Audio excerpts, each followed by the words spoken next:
કેટલી ગાળો બોલે હે. ગાળો બોલવી ખરાબ વસ્તુ નથી. ગાળ એટલે કે તમારા મગજમાં ઉત્પન્ન થયેલો વિસ્ફોટ છે. સામે વાળાના ગળા હેઠે ઉતારવો અને એની બાળવી, પછી તમે એનો જીવ બાળો કે પછી ગમી. અને હા, ગાળ બોલવાના બી ઘણા બધા પ્રકાર હોય. તમે ગુસ્સામાં બી બોલી શકો, તમે મનમાં બી બોલી શકો, તમે ખુશીમાં બી બોલી શકો, અને ચાલતા ચાલતા ગમે ત્યારે ઓવરફ્લોમાં નીકળાય રાખે. ગુસ્સા વાળા માટે સૌથી ફાયદાકારક હોય તો ગાળ બોલવી. કેમ કે તમે સામે વાળાને મારપીટ કર્યા વગર તમારા મગજમાં ઉત્પન્ન થયેલો વિસ્ફોટ તમારા શબ્દો દ્વારા પ્રવાહિત કરીને સામે વાળાને જીવતે જીવતો બાળી શકે. એક પ્રોબ્લેમ હે, તમારી બાયડા પછી સામે વાળાનું આક્રમક રિએક્શન આવી શકે. એ તમારી મધર સિસ્ટર કરી શકે. અને અમુક હોય મનમાં બોલવા વાળા, મગજમાં તો ઉત્પન્ન થતા હોય આક્રમક વિચારો પણ બોલી ના શકે સંબંધી સામે. ગમે કાકા સલાહ આપતા હોય, હા વાંધો નહીં કાકા, તમે કયો એમ, તમે અમારું હારું જ ઈચ્છતા હોય, પણ મગજમાં એની માને ને એની બહેનને પગે લાગુ. અને કોઈ વાર ઝઘડો થતો હોય તો ગાળ બોલવા જાય, પણ ખબર પડે કે સામે વાળો આપણા કરતા વધારે તાકાતવાર નહીં બોલે, ત્યારે મનમાં જ દેખતો તો જો તું જોરથી ગાળ બોલ્યો તો સામે વાળો જીવ તો તને ગાળી જ દે.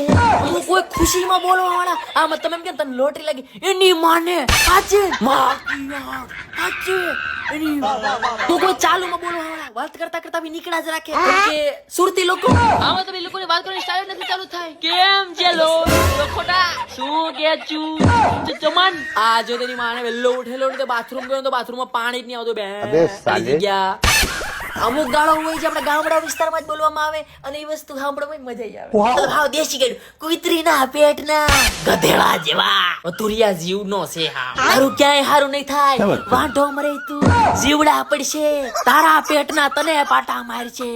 પાપિયા અત્તર ઠોકરા નવરીના મહેન્દ્રા જેવો ભૂતના પેટના દેશી ગેડો આપણને મનમાં હરખ ઉભો થાય, પેટ ભરાઈ જાય ગાડી દીધા. કુતરીના પેટના આમ અંદરથી ઉલડીને બહાર આવે કે હું નીકળું મોઢામાંથી. હા, મતલબ તમે શરમાવ ને ગાળ બોલવો એ કઈ ખરાબ વસ્તુ નથી. તમારી અંદર જે શબ્દોનો કચરો ભેગો થયો હોય ગાળ દ્વારા બહાર વિસ્ફોટમાં. કેમ કે ગાળ બોલવી અમારો સ્વભાવ નથી. જયારે ગુસ્સો આવે ત્યારે શબ્દો સ્લીપ થઈ જાય છે.